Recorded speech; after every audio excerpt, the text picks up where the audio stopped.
Welcome to the Folktale Project. This is Dan Scholz. This week we have quite an interesting tale, a story, about death. And I have a bit of an update in that the Folktale Project is going to be taking a bit of a hiatus.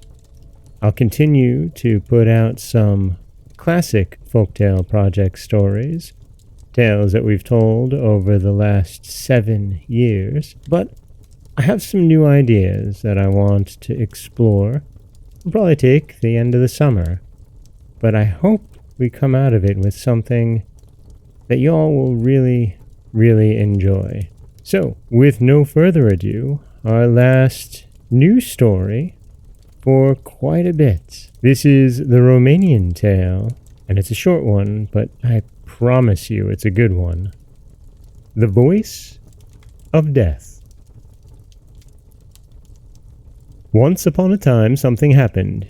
If it had not happened, it would not be told. There was once a man who prayed daily to God to grant him riches.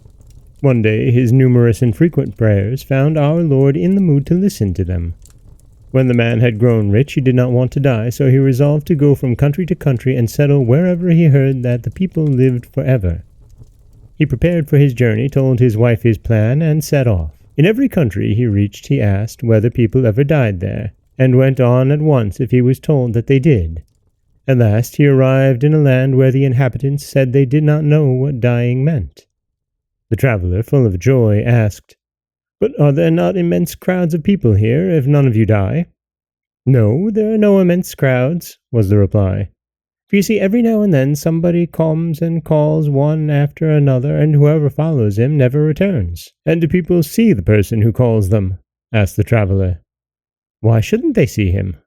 he was answered. The man could not wonder enough at the stupidity of those who followed the person that called them, though they knew that they would be obliged to stay where he took them. Returning home, he collected all his property, and with his wife and children went to settle in the country where people did not die but were called by a certain person and never came back.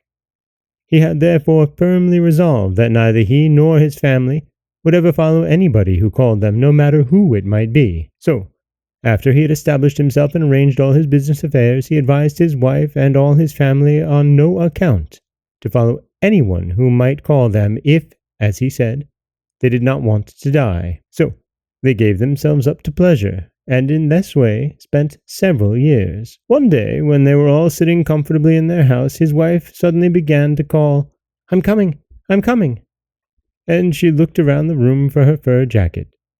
Her husband instantly started up, seized her by the hand, and began to reproach her. "So you don't heed my advice. Stay here if you don't want to die." "Don't you hear how he's calling me? I'll only see what he wants and come back at once." And she struggled to escape from her husband's grasp and go. He held her fast and managed to bolt all the doors in the room. When she saw that, she said, "Let me alone, husband. I don't care about going now." The man thought she had come to her senses and had given up her crazy idea, but before long the wife rushed to the nearest door, hurriedly opened it, and ran out. Her husband followed, holding her by her fur sack and entreating her not to go, for she would never return. She let her hands fall, bent backward, then leaned a little forward, and then suddenly threw herself back, slipping off her sack and leaving it in her husband's grasp, who stood stock still, staring after her as she rushed on, screaming with all her might, "I'm coming! I'm coming!" When he could see her no longer, the husband collected his senses, went back to the house, and said, "If you're mad and want to die, go, in God's name. I can't help you. I've told you often enough that you must follow no one, no matter who called you." Days passed. Many days, weeks, months, years followed, and the peace of the man's household was not disturbed again. But at last, one morning, when he had gone to his barber's as usual to be shaved, just as he had the soap on his chin and the shop was full of people, he began to shout, "I won't come, do you hear? I won't come!" The barber and his customers all stared in amazement. The man, looking toward the door, said again, "Take notice, one for all, that I won't come, and go away from there." Afterward he cried, "Go away, do you hear? If you want to get off the whole skin, I tell you 1,000 times I won't come." Then, as if someone was standing by the door constantly calling him, he grew angry and raved at the person for not leaving him in peace. At last he sprang up and snatched the razor from the barber's hand, crying, "Give it to me! that I may show him what it is to continually annoy people. And he ran at full speed after the person who, he said, was calling him, but whom nobody else could see. The poor barber, who did not want to lose his razor, followed. The man ran, the barber pursued, till they passed beyond the city limits, and, just outside of the town, the man fell into a chasm from which he did not come out again.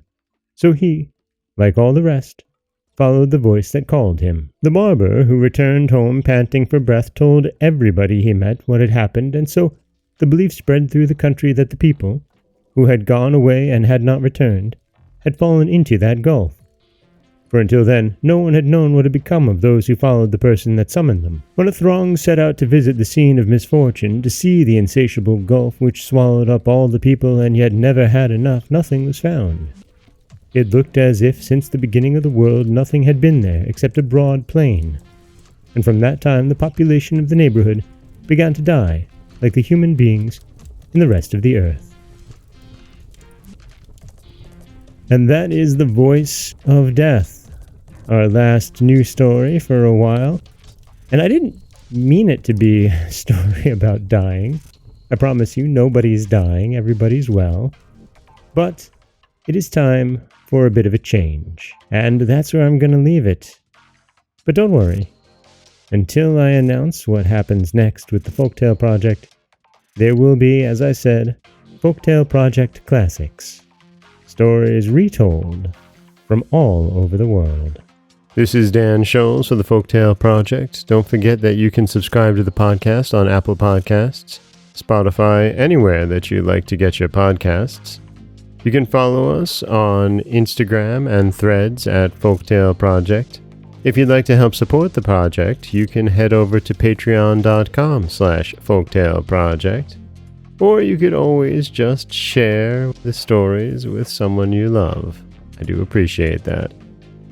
As always, thank you so much for listening.